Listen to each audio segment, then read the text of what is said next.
क्यों? कोई रास्ता ही नहीं था। पिछले साल वो थर्ड स्टैंडर्ड में फेल हो गया। यकीन करेंगे, थर्ड स्टैंडर्ड। और सुधरने के कोई आसार नहीं। ये मेरा बड़ा बेटा हर क्लास में हर सब्जेक्ट में फर्स्ट आता है और वो दूसरा। आपको क्या लगता है उसकी प्रॉब्लम क्या है? प्रॉब्लम उसका रवैया, और क्या। पढ़ाई की तरफ, हर चीज की तरफ हमेशा बदमाशी, तेवर ही तेवर। कभी कोई बात ही नहीं सुनेगा। मैं आपसे उसका प्रॉब्लम पूछ रहा हूँ, आप मुझे सिम्टम बता रहे हैं। आप बता रहे हैं बच्चे को बुखार है, वो मुझे मालूम है। मैं पूछ रहा हूँ बच्चे को बुखार क्यों है, वजह क्या है बुखार की? हाँ तो फिर आप ही बताइए, बताइए। उसके पढ़ने लिखने की गलतियों में आपने कोई पैटर्न देखा, कोई गलती जो वो दोहराता हो? पैटर्न? काय का पैटर्न? सब गलतियां ही गलतियां हैं। फिर आप पैटर्न पहचान नहीं पाए।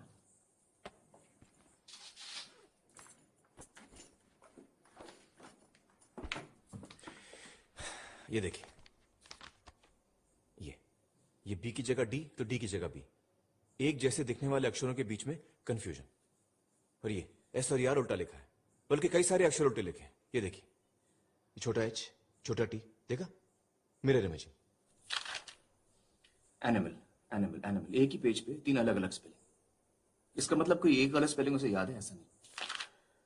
दूसरी बात, एक जैसे शब्दों को मिक्सअप करता है। ये टीओपी टॉप बन गया पीओटी पॉट, SOLID सॉलिड बन गया SOILD सॉलिड। क्यों करते हो ऐसा? बेवकूफ है, आलसी है ना? मेरी समझ से उसे अक्षर पहचानने में दिक्कत हो रही है। जब आप APPLE एप्पल पढ़ती है तो आप अपने दिमाग में एक लाल लाल एप्पल बना लेती है। ईशान वो एप्पल पढ़ ही नहीं पाता, शायद इसलिए मतलब नहीं समझ पाता। पढ़ने लिखने के लिए अक्षरों की आवाज, उनकी बनावट, शब्दों का मतलब समझना जरूरी है। ये अहम जरूरत ईशान पूरी नहीं कर पा रहा। ऐसा कुछ नहीं है, ये सब बहाने हैं पढ़ाई टालने के।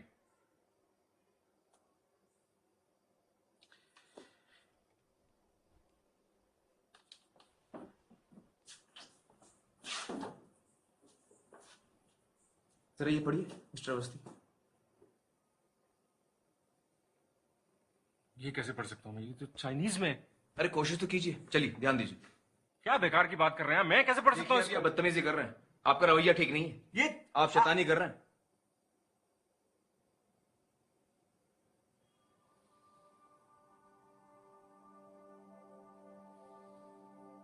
कुछ ऐसी ही कैफियत होती होगी ईशान की, अक्षर ही समझ में नहीं आते होंगे।